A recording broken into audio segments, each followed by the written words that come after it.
Salmo 57. Nós vamos ler todo o Salmo, tá, irmãos? Ao mestre de canto, segundo a melodia, não destruas, hino de Davi, quando fugia de Saul na caverna. O texto diz assim: tem misericórdia de mim, ó Deus, tem misericórdia, pois em ti minha alma se refugia. À sombra das tuas asas me abrigo, até que passem as calamidades. Clamarei ao Deus Altíssimo, ao Deus que por mim tudo executa. Dos céus ele me envia o seu auxílio e me livra. Cobre de vergonha os que procuram me destruir. Envia a sua misericórdia e a sua fidelidade. A minha alma está rodeada de leões, ávidos por devorar os filhos dos homens. Lanças e flechas são os seus dentes, espada afiada é a língua deles. Seja exaltado, ó Deus, acima dos céus, e em toda a terra brilhe a tua glória.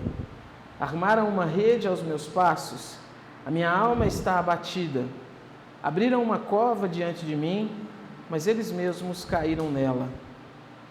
Firme está o meu coração, ó Deus, meu coração está firme. Cantarei e entoarei louvores. Acorde, ó minha alma, acordem lira e harpa, quero acordar o alvorecer. Eu te darei graças entre os povos, cantarei louvores a ti entre as nações, pois a tua misericórdia se eleva até os céus e a tua fidelidade até as nuvens. Seja exaltado, ó Deus, acima dos céus, e em toda a terra brilhe a tua glória. Senhor, nós te louvamos, Deus, te louvamos, porque o Senhor é bom, não há outro como o Senhor. Te louvamos, Senhor, porque só o Senhor é digno de louvor, só o Senhor é digno de honra, de glória, só o Senhor, Deus, é digno da nossa adoração.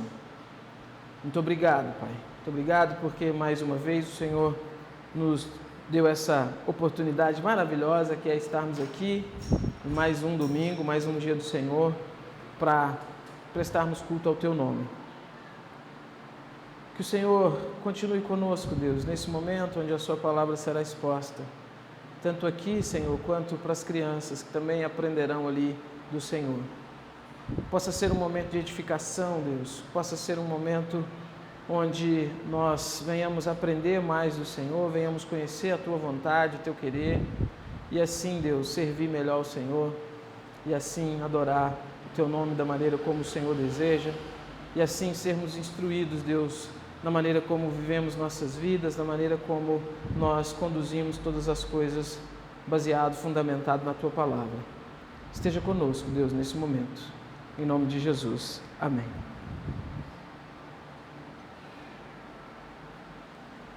Irmãos, eu tenho ultimamente sido meio monotemático, né? Ou seja, batido numa mesma tecla, falando de um mesmo tema, porque eu entendo que é um assunto vital para nós enquanto cristãos, que é aquela característica principal aí da fé cristã, que é o fato de que nós não vivemos para nós mesmos. Venho falando isso repetidas vezes, porque eu acho que dentre as características que o cristão ele tem, ele demonstra, essa é talvez aí a principal necessidade que a gente tem de entender e de compreender que essa vida, ela não é nossa, né? E as escrituras constantemente, elas estão falando isso também, né?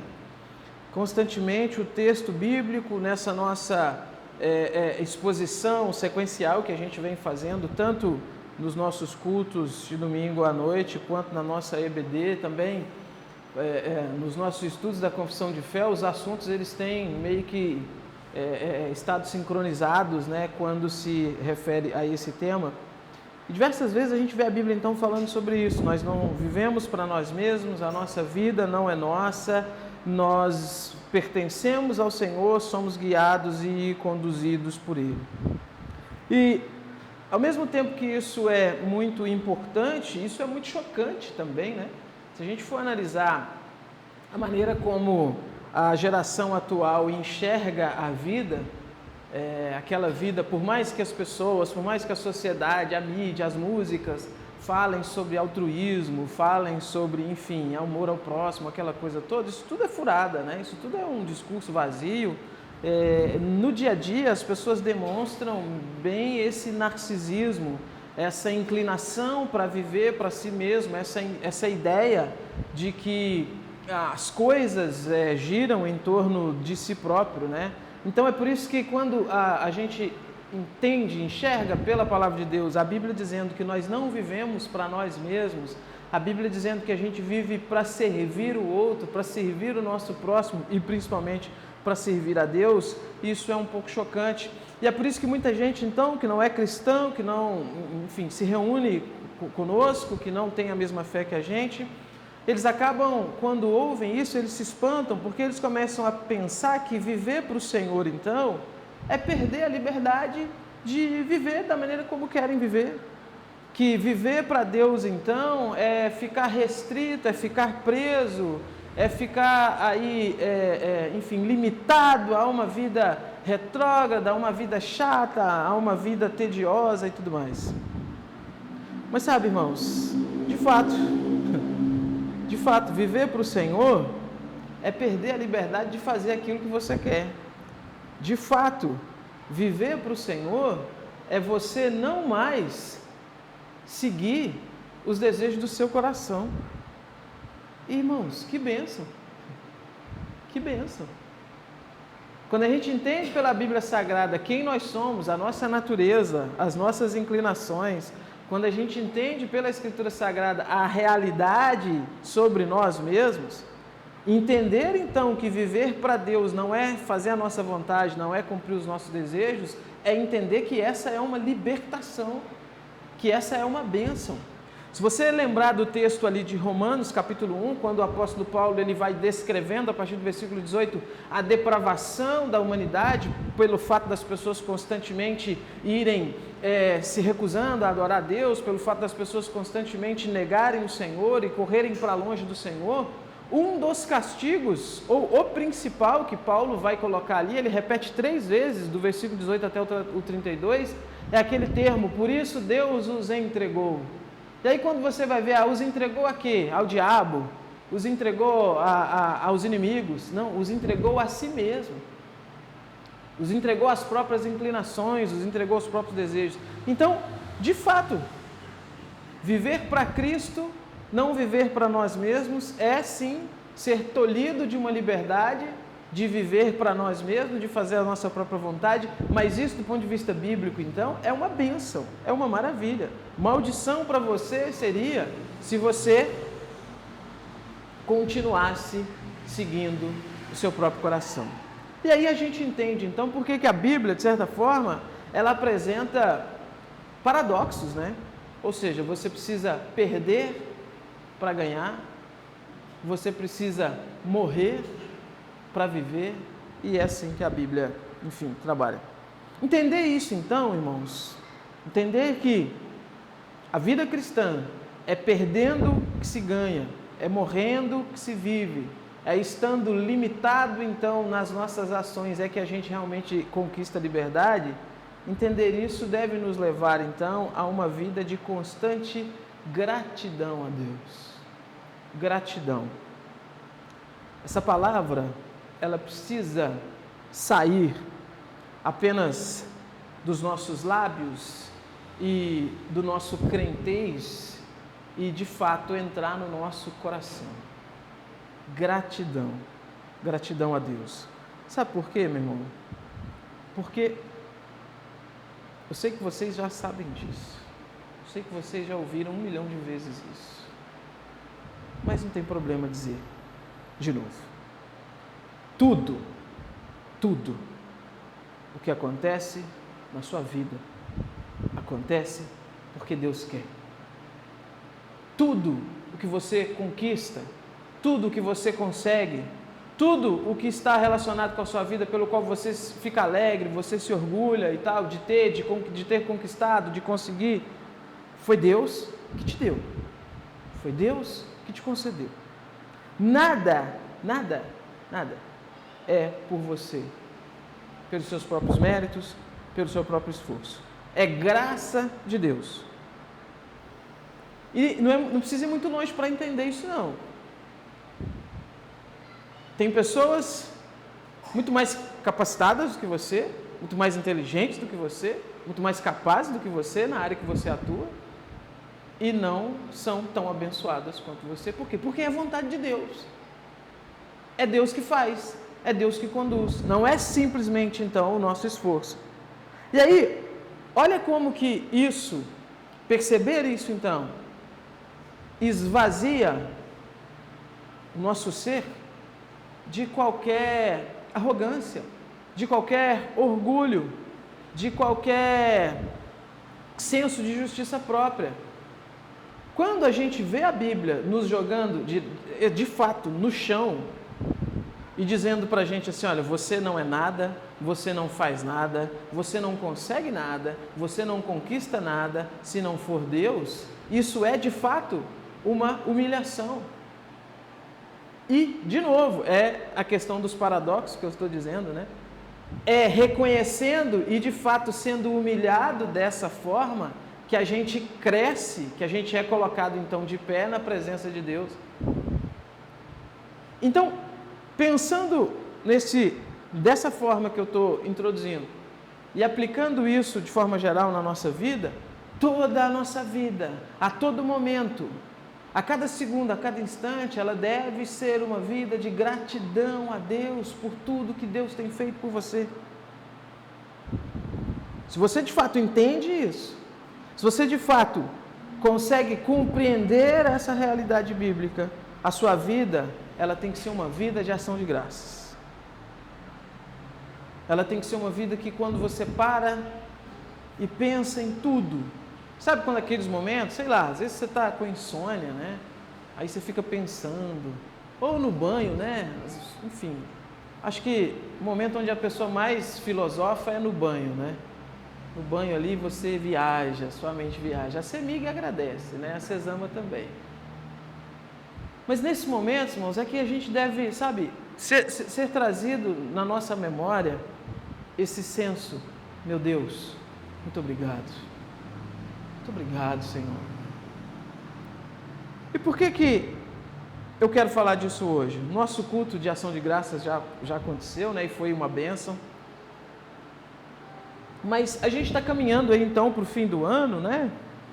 Nós temos mais domingo que vem, já é Natal, e no outro já é, enfim, o dia 31, a virada do ano.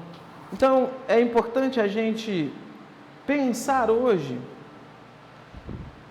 no ano que passou, pensar novamente, né? Tudo o que aconteceu, tudo que Deus nos concedeu, tudo que Deus fez por nós. E, de novo, ser grato a Deus. De novo, ser trazido a essa posição, a esse senso de gratidão, de dependência de Deus, de entender que cada segundo, cada passo da nossa vida é Deus que faz, é Deus que conquista, é Deus que decreta, e é Deus que faz acontecer. E gente, a Bíblia ela trabalha isso com uma naturalidade. A Bíblia trabalha isso com uma naturalidade. Você já parou para pensar que quando o texto... às vezes a gente lê uns textos e a gente pensa muito no sentido figurado da coisa. Mas a Bíblia diz assim, olha, todos os fios de cabelo da nossa cabeça estão contados. Todos os nossos dias estão decretados e a gente não consegue estender, o nosso esforço não consegue estender um dia a mais daquilo que Deus determinou. O texto bíblico vai dizer que Deus determinou o limite das ondas. Ele disse assim, ó, vocês vão vir até aqui, daqui vocês não vão passar. Percebe, irmãos? Olha como que o controle de Deus está sobre todas as coisas. Então a soberania de Deus está sobre todas as coisas. Isso, então, mais uma vez, é motivo para que a gente, então, esteja de joelhos diante de Deus, extremamente gratos por tudo que Deus tem feito por nós. O texto que a gente leu, o salmo que a gente leu, é um salmo de Davi, e é um salmo que Davi escreve num momento muito interessante da vida dele. Se você lembrar da história de Davi, aparece enfim, na narrativa bíblica como um ninguém, né? Como um ninguém. Ele não era considerado nem pela família, né? Quando Samuel é enviado até a casa de Jessé, o belemita, o próprio Jessé, o próprio pai, na hora que o profeta diz assim, olha, o Senhor vai suscitar aqui do meio dos seus filhos o rei, o próprio pai nem pensa nele. O próprio pai fala assim, meus filhos, o rei, olha, tem aqui os meus filhos, e começa a trazer um, trazer outro. O próprio Samuel também entra na onda ali, né, de Jessé, e começa a ver aqueles homens fortes, bonitos, aquele porte atlético, é esse, com certeza é esse, e Deus vai dizendo, passa, né, com certeza é esse, Deus diz, passa, até que passou todos, né. E o texto, ele é redigido exatamente para causar essa impressão no leitor, né, essa mesma ideia meio cômica ali, de quando Samuel diz assim, acabaram todos os seus filhos? E aí Jessé, tem mais um, mas ele está lá no pasto com as ovelhas. Ou seja, nem Jessé cogitou então a possibilidade daquele filho ser escolhido como rei. E Davi então é introduzido. Vocês sabem da história. O ápice desse momento inicial da carreira de Davi, então, é o seu embate com Golias, quando, de forma extremamente corajosa, com fé ali, ele vai até aquele gigante que afrontava o Deus de Israel, afrontava a nação de Israel, e vence aquele gigante de uma forma extremamente cinematográfica, né? Aquela cena ali é muito, assim, especial, muito bonita. E é aí que Davi então começa a mostrar o seu valor e começa a ser introduzido na narrativa bíblica de uma forma com mais ênfase e tudo mais. Até que as mulheres, ele é introduzido ali no reino de Saul, começa a liderar exércitos, liderar campanhas militares, e começa a ter aquele cântico das mulheres, né? Olha, Saul matou os seus milhares, e Davi matou os seus 10 milhares, ou seja, Davi está fazendo 10 vezes mais do que Saul fez. E qual que é a postura de Saul? Inveja, ciúme. Satanás já estava nele também, né? Então, enfim, junta tudo isso, né? Orgulho, inveja, ciúme. Essas coisinhas que às vezes a gente tem que limpar do nosso coração, que às vezes vai juntando, né? A gente precisa de vez em quando tirar. E o texto bíblico diz para a gente então que Saul, agora, ele sendo rei, ele se volta contra então esse grande herói de Israel, esse grande personagem de Israel. E o texto diz então que o espírito maligno vinha ali até Saul, e Saul em um momento pega uma lança e tenta atravessar Davi com aquela lança, Davi foge, tudo. E essa perseguição progressiva de Saul a Davi, ela começa então a se acentuar, a um ponto que Davi então tem que fugir. Davi foge do reino, Davi tem que fugir do seu contexto ali, daquele contexto que ele está construindo aos poucos, ele tem que abandonar aquilo ali e fugir, porque o rei quer matá-lo. E você percebe que não é porque ele cometeu algum crime, ele fez alguma coisa errada, de maneira nenhuma. Ele está sendo perseguido por executar aquilo que Deus está fazendo por meio dele. Ele está sendo perseguido porque quando ele pega uma pedra, coloca numa funda e vai até um gigante, não é a força dele, não é a capacidade dele, não é porque ele ficou treinando lá diversas vezes para acertar, é porque Deus está com ele, é Deus que guia todo aquele acontecimento, cada etapa daquela pedra, naquela funda, indo até aquele gigante. O fato impressionante de que Saul tenta colocar a armadura dele em Davi, e não cabe, e ele diz, olha, eu não consigo andar com isso. O texto diz que ele não consegue levantar a espada, e aí miraculosamente, quando ele acerta a pedrada no gigante, o gigante cai, ele mata o gigante com a sua própria espada, que com certeza era muito mais pesada do que a espada de Saul. Você vê que é Deus que está conduzindo, é Deus que está fazendo as coisas acontecerem, e por causa dessa somatória de coisas que Deus está fazendo por meio de Davi, então, ele começa a ser perseguido. Num desses momentos, talvez um dos momentos mais sensíveis dessa perseguição, e também traz esse aspecto cômico na narrativa, né? O escritor ele é muito, enfim, inventivo, né? O escritor diz para a gente que Davi está fugindo e Saul está perseguindo, aquela questão de gato e rato, aquela coisa toda. E o texto diz que Davi entra numa caverna com seus homens para se esconder de Saul. E aí Saul está passando com seu destacamento ali, procurando Davi, e bate uma dor de barriga no rei. Bate uma dor de barriga no rei. E o texto diz que ele entra na caverna para aliviar o ventre. Ou seja, vou dar alguns segundos para vocês pensarem. O que ele foi fazer naquela?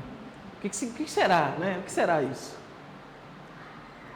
E o texto diz que quando ele entra, e provavelmente ele entrou sozinho, não está um soldado do lado e outro do outro, fazendo a guarda real.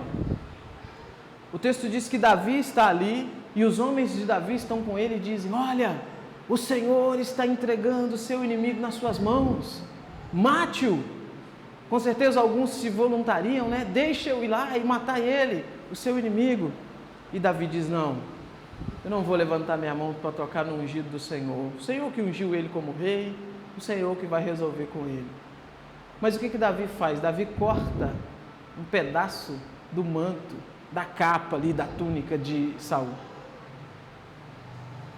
E Saul sai, e quando ele está numa distância segura, Davi sai também, e Davi chama: meu Senhor, acaso eu sou o seu inimigo para o Senhor me perseguir? Acaso eu sou um inimigo de Israel para o Senhor vir atrás de mim com seus exércitos?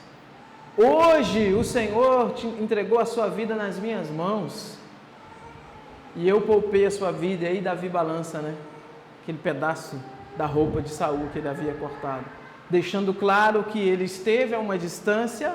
Se ele esteve a uma distância para cortar aquele manto, era uma distância que ele poderia ter usado uma lança, uma espada para matar o rei, e ele não fez. Isso é o que a gente sabe da narrativa, o texto conta isso. Mas Davi, nesse momento, ele escreve um salmo, ou provavelmente depois, lembrando, meditando sobre esse momento, ele escreve um salmo, que é o salmo que a gente leu, abrindo o coração e escrevendo, e mostrando, e cantando para Deus aquilo que ele sentia no seu coração naquele momento. Que é, então, voltando lá no versículo 1, olha o que ele diz: tem misericórdia de mim, ó Deus, tem misericórdia, pois em ti a minha alma se refugia, à sombra das tuas asas me abrigo, até que passem as calamidades. Olha, ele começa então clamando pela misericórdia divina. Misericórdia, irmãos, é a capacidade que Deus possui de não nos tratar como nós merecemos, e ainda assim se preservar justo e punir o pecado. Misericórdia é o atributo de Deus que faz com que nós não sejamos consumidos no instante, no segundo em que nós pecamos, em que nós desobedecemos a lei do Senhor, em que nós não cumprimos a vontade de Deus. E a misericórdia de Deus, ela não entra em conflito com a sua justiça, de maneira nenhuma. Por quê? Porque uma vez que pecados precisam ser punidos, e Deus determina isso, e lembra daquele exemplo que eu cito direto aqui, Deus não varre a sujeira para debaixo do tapete, O perdão dele para nós não é simplesmente passar a mão na nossa cabeça e dizer pode ir embora, não. Ele pune esses pecados em Cristo.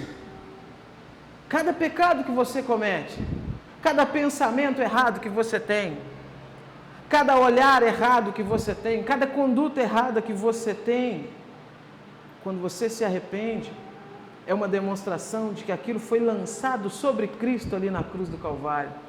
Então, misericórdia de Deus, ela está relacionada com a sua justiça, porque existe Cristo para fazer a mediação entre essas duas questões, que se não fosse Cristo, seriam questões conflituosas. É a justiça de Cristo, então, que entra em ação. Davi, muito antes de Cristo encarnar, ele já entende isso. Essa é a linguagem bíblica. Vários outros personagens entenderam isso e estão clamando o quê? Pela misericórdia de Deus. Quando ele clama aqui por misericórdia, nesse primeiro momento, ele não está pensando em Saul perseguindo ele. Ele está dizendo para Deus: Senhor, eu sei das minhas falhas, eu sei dos meus erros, eu sei que eu não teria nenhuma reivindicação para pedir do Senhor pelo fato de eu estar sendo perseguido, porque antes de eu estar sendo perseguido, eu merecia a morte e a aniquilação por causa dos meus pecados. Então, Senhor, tem misericórdia de mim. Irmãos, a gente precisa entender isso, porque a gente fala isso nas nossas orações, mas porque às vezes a gente está no automático, né? A gente começa as nossas orações, Senhor, tem misericórdia e tudo mais. Mas é porque virou um termo que a gente não pensa, às vezes, no significado dele. Então, se vocês não sabiam, agora vocês sabem. Então, agora o seu pedido por misericórdia no momento da sua oração, ele vai ser mais aprofundado, ele vai ser mais acentuado. Por quê? E por que você começa a oração pedindo misericórdia? Porque você reconheceu aquilo que eu falei alguns segundos atrás, que você é um nada, você não merece nada. E que o próprio fato de você poder se dirigir a Deus em oração é dádiva que Ele está te dando. Lembra daquele caso que a Bíblia conta sobre Elias? Que o rei Acasias está perseguindo Elias? E Elias está, enfim, no monte, alguma coisa assim, e ele envia um destacamento com 50 soldados. E os soldados chegam, homem de Deus, o rei está mandando vir buscar você. Aí ele diz o quê? Se eu sou homem de Deus, que desça fogo do céu e consuma vocês. E desce fogo do céu e acaba com aqueles homens. E o rei Acasias está doente, né? Está desesperado, manda mais 50. Aí vem mais 50. E o capitão deles, quando chega, diz, homem de Deus, a gente veio para te levar. E Elias diz, se eu sou homem de Deus, que caia fogo do céu e consuma vocês. E aí, irmãos, ele manda um terceiro grupo, mais 50 soldados. E aquele capitão, então, sabendo do que aconteceu, ele já vem prostrado e diz assim, olha, que a minha vida e a vida desses homens aqui seja preciosa aos teus olhos. Quando a gente vai até Deus, irmãos, quando a gente se dirige até Deus em oração, a nossa postura é essa. São aqueles então que já vão diante de Deus prostrados e dizendo, Senhor, eu sei que o Senhor poderia me fulminar por causa das minhas falhas, mas tem o quê? Misericórdia. Tenha misericórdia. Voltando no Salmo, Davi fala isso 2 vezes. Tem misericórdia de mim, ó Deus, tem misericórdia, pois em ti minha alma se refugia. Ou seja, ele começa clamando o favor divino, e ele começa demonstrando a dependência dele pelo Senhor, então. E aí ele segue, versículo 2, olha o que ele diz. Clamarei ao Deus Altíssimo, ao Deus que por mim tudo executa. Interessante isso daqui, irmãos, vou ler de novo. Clamarei ao Deus Altíssimo, ao Deus que por mim tudo executa. Ele reconhece o papel fundamental de Deus em sua vida. Ele reconhece que tudo que aconteceu em sua vida foi o Senhor quem executou. Irmãos, de novo, é assim conosco. É assim com a minha vida e com a sua. O Senhor é o Deus que tudo executa na nossa vida. Nós somos apenas instrumentos na mão do Senhor que o Senhor utiliza. E quando digo apenas, né? Pode surgir aquela ideia, então Deus não se preocupa conosco, Deus tem simplesmente uma relação instrumental com a gente. De maneira nenhuma, irmãos.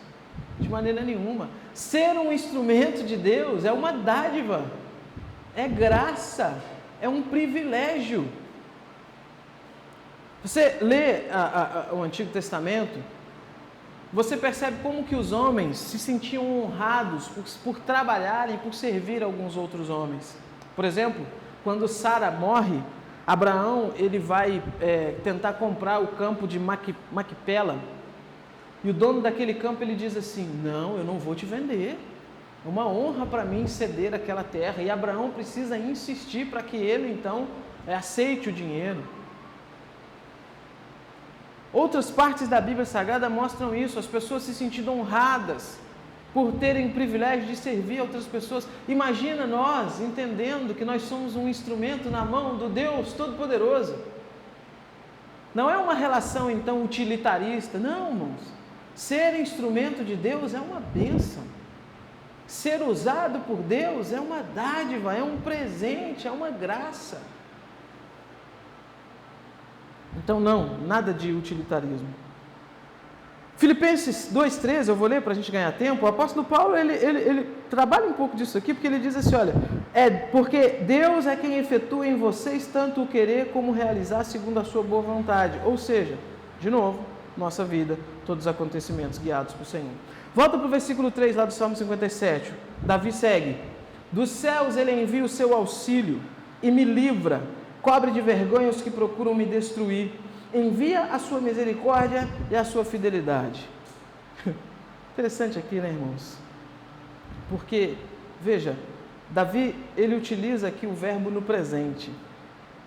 E quando ele utiliza o verbo no presente, ele não diz assim, olha, Deus me enviou o seu auxílio. Ele diz, Deus me envia. Ele não diz, Deus me livrou. Ele diz, Deus me livra. Ele não diz, Deus cobriu de vergonha os que procuram me destruir. Ele diz, Ele cobre. Ele envia a sua fidelidade, a sua misericórdia. Por que isso faz diferença na nossa análise? Porque isso aqui demonstra... Isso aqui demonstra a compreensão que ele tinha do cuidado contínuo de Deus na sua vida. Não é simplesmente como aquela teoria deísta de que Deus deu corda e foi embora, né? Deu corda no relógio, deixou as coisas acontecerem e foi embora. Não, continuamente. O Senhor cuidou de você ontem, o Senhor está cuidando de você agora, e o Senhor cuidará de você amanhã, e o Senhor seguirá cuidando de você todos os dias. O Senhor conduziu a sua vida até esse momento, o Senhor está conduzindo a sua vida agora, e o Senhor seguirá conduzindo a sua vida até o momento que Ele tem determinado para você. Esse cuidado de Deus, essa condução de Deus na nossa vida, então, é contínuo, a todo o momento. Versículo 4 ele diz, a minha alma está rodeada de leões, ávidos por devorar os filhos dos homens, lanças e flechas são os seus dentes, espada afiada é a língua deles. Aqui agora então ele se volta para o seu contexto. Tudo isso aqui para ele até agora era a introdução, agora é que ele vai apresentar a Deus a sua queixa. Qual que é a queixa? Senhor, minha alma está rodeada de leões. Não sei se você já foi no zoológico, já viu algum leão sem ser na televisão. Mas, irmãos, é um negócio meio assustador, tá? O dos desenhinhos das crianças é legal, né? Mas o bicho mesmo é um negócio estranho. Assim.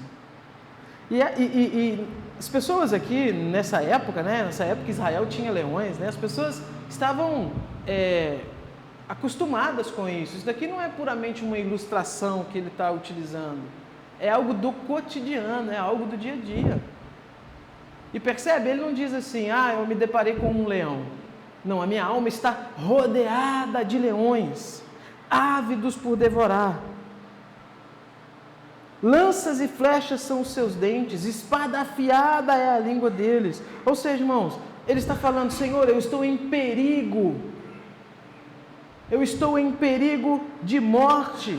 A perseguição que Saul está empreendendo contra ele é algo que está levando ele a risco de morte.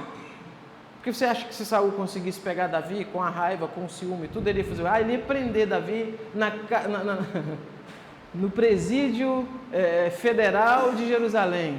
Não, irmãos, execução na hora, acabou Davi, morreu, pronto, era isso que ele queria. E veja, ele compara esses inimigos então com leões, com lanças, com flechas e com espadas. E aí veja, irmãos, uma flecha, uma lança e uma espada é um instrumento de quê? De morte. Essa repetição com termos diferentes, então, ao falar de leões, ao falar de lanças, ao falar de espadas, ao falar de flechas, é essa ênfase que ele está dando para dizer, Senhor, eu estou correndo risco de vida. E vamos lá, vamos pensar nisso daqui para a gente. Eu imagino que todos nós, de alguma forma, já estivemos diante de alguma situação assim. Não estou falando de você tropeçar, sabe, quebrar a unha. Estou falando de você, sei lá, apertar a mão na porta. Estou falando de uma situação que você enfrentou, que de fato você pensou, ainda que por um segundo, eu vou morrer, eu vou partir, é o meu fim. E sabe, irmãos, é a coisa mais desesperadora que existe. Ainda que leve alguns segundos, são os segundos mais longos que existe. E no caso de Davi, não foram segundos, ele estava sendo de fato perseguido. E olha, irmãos, eu tenho uma coisa para te dizer. Essas situações de perseguição, esses momentos que você então pensou que talvez seria o seu fim, não foram os únicos, ou seja, existe uma grande probabilidade deles se repetirem de alguma forma. Nós estamos sujeitos a todas as coisas a todo momento. Você não está isento de passar por isso novamente. Mas a grande questão que fica, irmãos, e que a gente aprende com o texto bíblico, é que por pior que seja a situação, por mais que a situação seja como leões ferozes, como lanças, flechas, espadas malignas, quem conduz todas as coisas é Deus. É Deus. O Davi que chega no versículo 4 dizendo isso daqui, é o Davi que já afirmou, é Deus que conduz todas as coisas. Então, quando você passa por momentos difíceis, esses tão graves e tão agudos, e mesmo os outros, que ainda que não sejam risco de morte, mas sejam momentos difíceis, não é porque Deus, de alguma forma, se descuidou de você. Não é porque Deus, de alguma forma, naquele momento, Ele deixou de olhar para você. Não, irmãos, é porque Ele conduz todas as coisas e dentro do plano de Deus estava determinado que aquilo acontecesse. E a gente precisa falar disso direto, repetidamente. Várias pregações, vários cultos, vários estudos, a gente precisa mencionar que os nossos momentos difíceis estão no controle de Deus. Por quê? Porque momentos difíceis são a realidade da nossa vida. Em alguns períodos, até mais momentos difíceis do que momentos não difíceis. Alguns períodos a gente enfrenta, sim, aqueles momentos que a Bíblia vai ilustrar como a noite escura da alma, né? A gente enfrenta. E não é aquela questão, né? Eu sempre falo isso daqui, da gente ficar assim, medindo, né? E comparando. Ah, não, mas isso aqui não é nada perto disso. Não, irmãos, cada um sabe qual o calo que dói. Cada um sabe aquilo que lhe assusta, aquilo que lhe atemoriza, aquilo que lhe causa terror. Cada um sabe, então, dentro do seu contexto, qual é o seu momento difícil, ou qual é a sua situação difícil, ou qual é a sua vida difícil. Mas o que a gente aprende com a palavra de Deus é que ainda que seja um segundo, ainda que seja alguns dias, ainda que seja algumas semanas, alguns meses, alguns anos, está no controle de Deus. Ah, mas por que Deus não me livra disso? Ah, mas por que Deus não... Olha, irmãos, eu tenho tantos porquês quanto vocês. Vamos sentar para trocar uma ideia sobre os porquês? Que a gente vai passar pelos 4 da língua portuguesa, e se tiver mais aí variações em outros idiomas, a gente vai passar por eles também.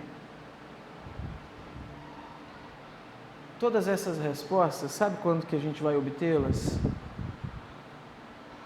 No momento em que o Senhor raiar nas nuvens, ou no momento em que o nosso fôlego for tomado. Eu não estou dizendo que essas dúvidas vão ser sanadas no sentido de que Deus vai chegar, sentar e falar assim, agora senta aqui, deixa eu te explicar. É porque, irmãos, vai importar. Quando você estiver diante da glória de Deus na eternidade, quando você estiver diante da presença gloriosa do Senhor na eternidade, quando você estiver diante da face gloriosa do Senhor Jesus Cristo, desfrutando de uma eternidade ao lado do Senhor, aonde não vai haver pranto, nem choro, nem dor, vai importar o porquê de algumas coisas ter acontecido aqui?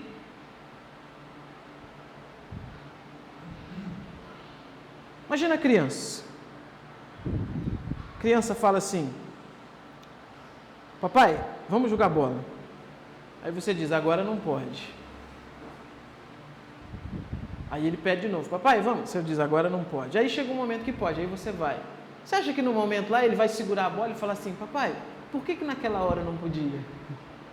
Não, mas ele quer desfrutar. Ele quer jogar bola, gritar gol, correr.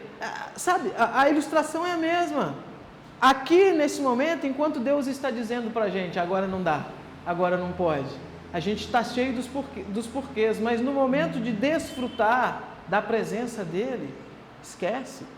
É por isso, então, que a gente precisa ter o nosso foco na eternidade. É por isso que a gente precisa ter o nosso foco em Cristo. É por isso que a gente precisa ter os nossos olhos fixados no Senhor. Porque, ainda que seja uma vida, 60, 70, 90, 80, 100 anos de dificuldades, é uma eternidade de bonança. E isso daqui não vai ser nada. Versículo 5, ele diz: "Seja exaltado, ó Deus, acima dos céus, e em toda a terra brilhe a tua glória." Esse versículo aqui é interessante porque ele serve como uma espécie de coro, né? Vamos lembrar, os salmos eram cantados, né? Então, a música tem coro. Então, isso aqui é o coro do salmo. E olha como que ele expressa aqui, então, uma boa teologia, né? Ser exaltado a Deus acima nos céus e em toda a terra brilha a sua glória. No versículo anterior, ele acabou de dizer: minha alma está rodeada por leões, ávidos por devorar, lanças e flechas são seus dentes, espada afiada é a língua deles. Mas de repente, ele interrompe essa súplica para dizer: Senhor, seja exaltado acima dos céus, em toda a terra brilha a tua glória. De novo, irmãos, o que a gente está aprendendo aqui? É que o que importa, irmãos, é que o nome do Senhor seja glorificado. O que importa é que em meio às suas dificuldades, súplicas, dores e clamores, o nome do Senhor continue sendo exaltado acima nos céus e em toda a terra. Isso é o coro da música, repito. Versículo 6, ele segue: armaram uma rede aos meus passos, a minha alma está abatida, abriram uma cova diante de mim, mas eles mesmos caíram nela. Firme está o meu coração, ó Deus, o meu coração está firme, cantarei e entoarei louvores.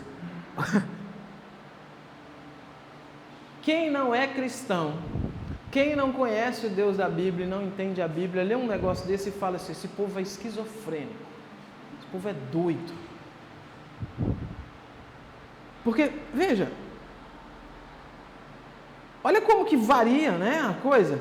Senhor, leões me rodeiam, flechas, espadas, lanças, aquela coisa toda. Senhor, seja exaltado, seja glorificado, seja adorado, que o seu nome seja adorado toda a terra. Armaram uma rede aos meus passos, a minha alma está abatida, tem uma cova diante de mim. Firme está o meu coração, ó Deus, cantarei e entoarei louvores. É só Deus, irmãos, para explicar esse negócio, né? Esse vai e vem maluco, né? E de fato, irmãos, é só Deus. É só Deus. Porque, sabe, a gente vive nesse vai e vem.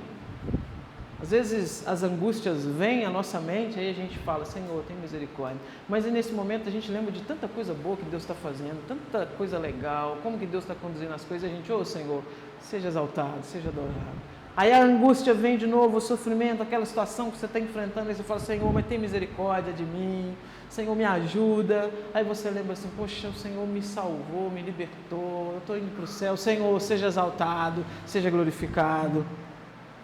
E muitas vezes, irmãos, você se pega então, mesmo cheio de problemas e questões para apresentar a Deus, você se pega mais orando pelos outros, apresentando o pedido dos outros do que o seu próprio.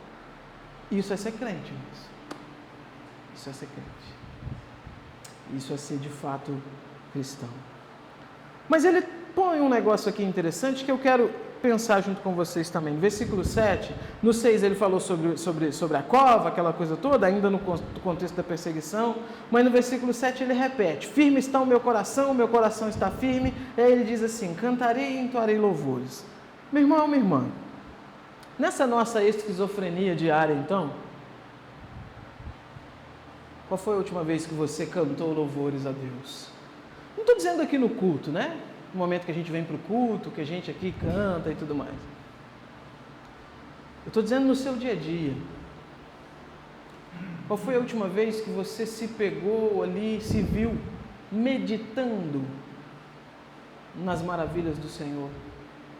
E aquilo foi arrebatando o seu coração, pensar naquilo foi trazendo gratidão, amor ao seu coração, alegria, e aí de repente você estava cantarolando. Qual foi a última vez que isso aconteceu? Essas coisinhas, irmãos, do dia a dia, elas são termômetros. Funcionam como um termômetro para avaliar como está a temperatura da nossa vida espiritual. Porque veja, isso funciona para as outras áreas. O indivíduo começa a namorar. Eu gosto desse exemplo. Não que tenha acontecido comigo, viu, irmãos? Esse indivíduo é aquele sisudo, né? Sisudo, tal. Aí começa a namorar. E você nunca ouviu a voz do sujeito, né? Aí quando vê, o camarada está cantarolando, de tarde no serviço, com um saco de cimento nas costas e cantarolando, né? Por quê? Porque ele está envolvido numa relação que traz satisfação, traz alegria, desperta ali sentimentos bons. E irmãos, isso é igual uma panela de pressão. Se tem uma pressão ali dentro, ela tem que sair. Essa expressão de alegria, de contentamento, então, é de novo o termômetro, a demonstração do que está ali dentro. E esses detalhes mínimos da nossa vida cristã, então, eles são um termômetro do que tem dentro do nosso coração. E se você, de fato, sente satisfação, alegria, regozijo no Senhor, eu não estou dizendo literalmente, né, que você vai sair igual um barítono para rua fora, mas de alguma forma você vai expressar isso no seu dia a dia. De alguma forma, a gente fica, né, nessa questão, pentecostalismo, e aquele culto do pentecostal, que roda, que corre, e aquela coisa toda, aquela bagunça, não, nós não somos assim e tudo mais. Irmãos, claro, de fato, extremos. Mas se não existe um momento na sua vida cristã que você não sinta emoção, que a sua voz não embargue, que os seus olhos não lacrimejam por coisas espirituais, alguma coisa muito complicada existe. Que de alguma forma, ainda que você tenha uma personalidade diferente, mas se em nenhum momento algo te movimentar, te sacudir, mexer com você de alguma forma, a gente está lidando com o Senhor, Criador de todas as coisas. Eu não estou dizendo para você medir a sua vida espiritual por questões emocionais, de maneira nenhuma. Eu só estou dizendo que uma coisa é consequência da outra. Olha na Bíblia os exemplos bíblicos dos encontros que as pessoas tinham com Deus. Olha na Bíblia os exemplos de qual era a reação das pessoas quando alguma coisa sobrenatural acontecia. Enfim, a gente precisa, irmãos, então, ter esse coração grato a Deus e fazer como Davi, né? Cantarei e entoarei louvores. A cova está aberta, está diante de mim, como ele diz no versículo 6. A rede, a armadilha está aberta, está diante dos meus passos. Qualquer momento pode ser que essa armadilha me pegue, mas o meu coração está como? Firme. E qual é a consequência desse coração firme? Cantarei e entoarei louvores. Versículo 8. Esse coração, então, que acabou de afirmar que vai cantar e entoar louvores, olha o que ele diz: acorde, ó minha alma, acordem lira e harpa, quero acordar o alvorecer. Meu Deus, mudou de novo. Mudou. Agora, essa alegria, ela arrebatou o salmista, e agora, em forma de poesia, ele está dizendo: minha alma, acorde, lira e harpa, instrumentos musicais, acordem. Eu vou cantar algo para o Senhor, eu vou entoar aqui um cântico ao Senhor.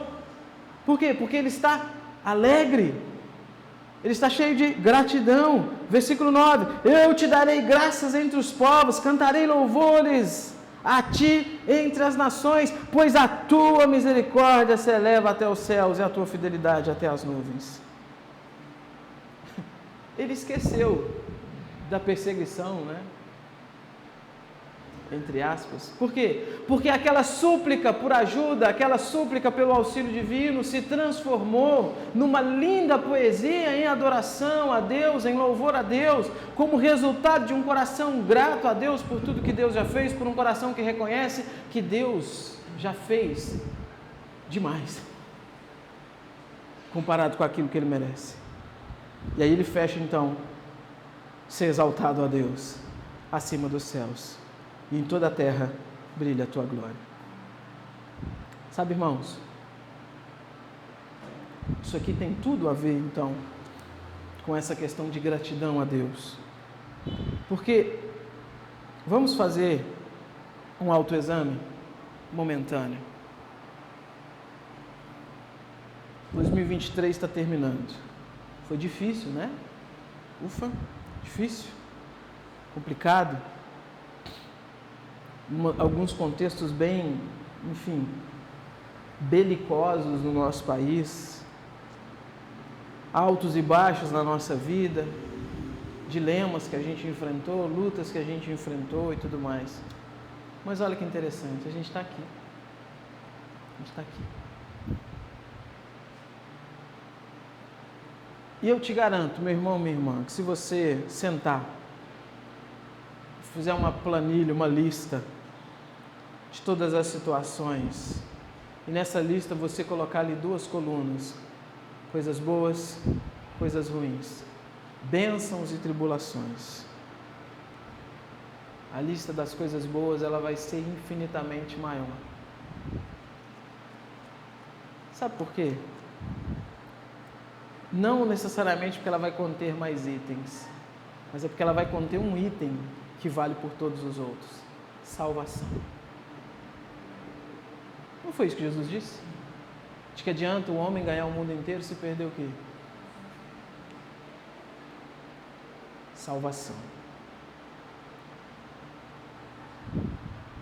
E aí, se você, sei lá, se você conseguir buscar lá no final dessa lista salvação, para pegar algumas coisinhas ainda que vêm junto com a salvação, você não vai querer nem procurar mais, você vai cansar. Por quê, irmãos? Porque essa é a nossa maior dádiva. Esse é o motivo pelo qual nós devemos ser infinitamente gratos a Deus. Esse é o motivo que tem que fazer com que a gente levante da cama todos os dias e ore e fale assim: Senhor, muito obrigado pela minha salvação. Tem que ser o tema da sua oração todos os dias, quando você vai se deitar e dizer assim: Senhor, muito obrigado pela minha salvação. Tem que ser o tema que está na sua boca, nos seus lábios, dia após dia: a sua salvação. E ter os olhos fixos, então, nessa grande dádiva que é a salvação, faz com que todo o resto seja praticamente insignificante. Mas ainda assim, Deus é maravilhoso, irmãos. Porque o Senhor te salvou. Você estava condenado no inferno. Esse era o seu destino. O Senhor te tirou de lá. Aí o que Ele fez? Te deu uma família, te deu uma igreja, te deu saúde, irmãos maravilhosos para você conviver junto, te deu um trabalho, te deu, sabe, um ambiente seguro para você viver, para você morar. Constantemente você se pega vendo: Senhor, essa situação aqui, e agora como é que vai fazer? E depois, quando você lembra, passou uma semana, já resolveu. Olha que Deus bondoso, irmãos.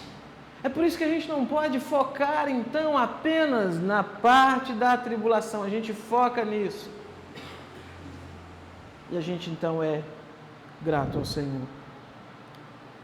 E eu finalizo então trazendo aqui algumas aplicações para a gente, além dessa principal. Seja diariamente, completamente dependente de Deus. Como assim, seja dependente de Deus? O seja aqui é mais uma expressão, né, para trazer para a gente a ideia de que a gente precisa reconhecer que nós somos dependentes de Deus. E como que isso vai para a vida prática? Não confie na força do seu braço. Não confie nas suas capacidades. Apegue-se continuamente a Deus e tudo que você for fazer, antes de fazê-lo, clame a Deus por ajuda, por graça, por condução, por misericórdia. Todas as coisas. Segundo ponto, busque refúgio sempre em Deus. A gente às vezes, irmãos, a gente quer determinar aquilo que é para Deus e aquilo que é para nós. Ah não, isso aqui é para Deus. Morreu, ou ressuscitar, não, isso aqui é para Deus. Ah não, foi só um tropeção. Não, isso aqui a gente cura com band-aid. Irmãos, não cabe a nós decidir isso. A gente precisa buscar em Deus refúgio para tudo, em meio aos perigos, independente de você considerá-los graves ou não. Dirija-se a Deus, recorra a Deus. Situações difíceis, dirija-se a Deus, recorra a Deus. Tudo, recorra ao Senhor, ore antes de fazer qualquer coisa, ore antes de tomar qualquer decisão, ore antes de vai pegar a estrada, vai viajar, ore, Senhor, muito obrigado, nos conduza e nos abençoe. Chegou, Senhor, muito obrigado porque o Senhor nos conduziu e nos trouxe. Vai comer, as coisinhas que a gente faz todo dia. Ore, Senhor, muito obrigado por esse alimento. Ah, mas é só um cafezinho da tarde. É Deus que está te dando.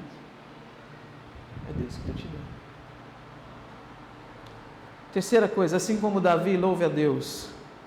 Louve a Ele nas adversidades. Louve a Ele nos momentos difíceis. Louve-o em meio às calamidades.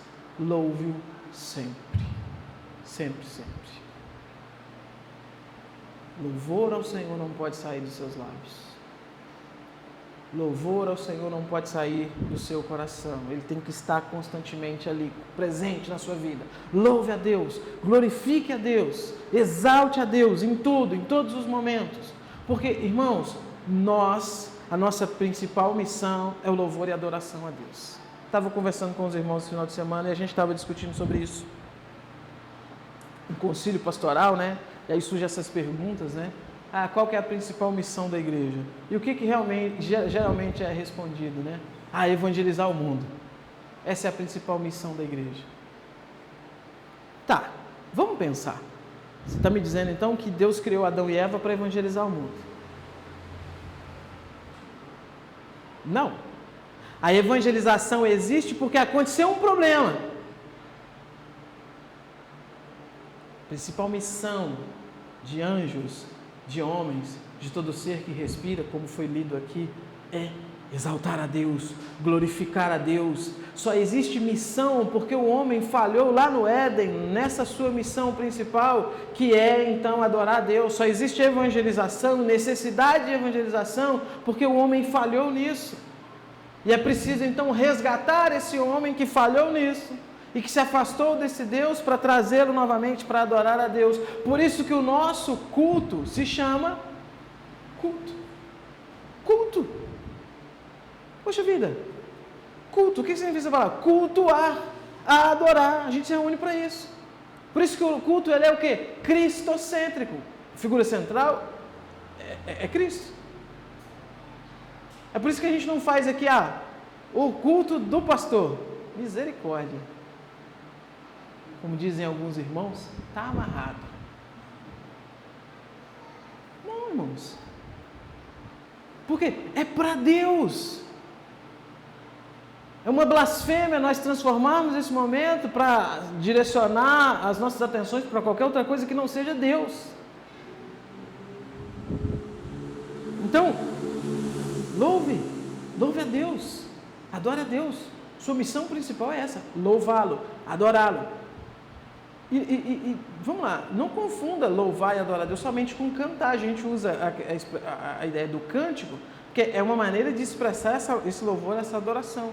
Mas louve a Deus com a sua vida. Sua vida precisa ser uma vida de louvor e de adoração ao Senhor. Sua vida precisa ser uma vida que exala esse perfume suave como adoração a Deus. E último ponto. Seja grato ao Senhor por tudo. É Ele quem fez, é Ele quem faz tudo em sua vida. Olhe para trás, veja quantas bênçãos Ele realizou, veja o quanto Ele já fez, veja o quanto Ele guiou, conduziu, e seja grato, de fato, agradecido. Reconheça toda essa ação de Deus e diga para Ele: Senhor, muito obrigado. Ai de mim se o Senhor não fizesse, ai de mim se não fosse o Senhor. Está finalizando o ano, irmãos. A gente está chegando naquele momento onde a gente começa a fazer promessas, né? A partir de janeiro vou fazer isso. E aí, de novo, nessa ideia da nossa esquizofrenia, né? A gente está em dezembro, às vezes vendo a lista do tanto de coisa que a gente prometeu que ia fazer em janeiro, não conseguiu fazer, né? Mas a gente continua, enfim, tudo bem. Mas uma coisa eu quero propor para você programar para o seu 2024, então. Que vai começar mais cedo, vai começar hoje, tá? Nessa proposta que eu vou fazer. Seja grato a Deus. Dia após dia. 365 dias do ano aonde você vai expressar a sua gratidão a Deus. Mas tive uma perda muito grande, independente da área que for. Seja grato a Deus. Porque só se perde aquilo que se tem. E só se tem aquilo que Deus dá. Então você está no lucro. Está no lucro. Usufruiu por um tempo, está no lucro. Então, gratidão. Mantenha um coração grato. Um coração grato, irmãos, resolve muito dos nossos problemas, das nossas tensões. Deus abençoe. Vamos orar?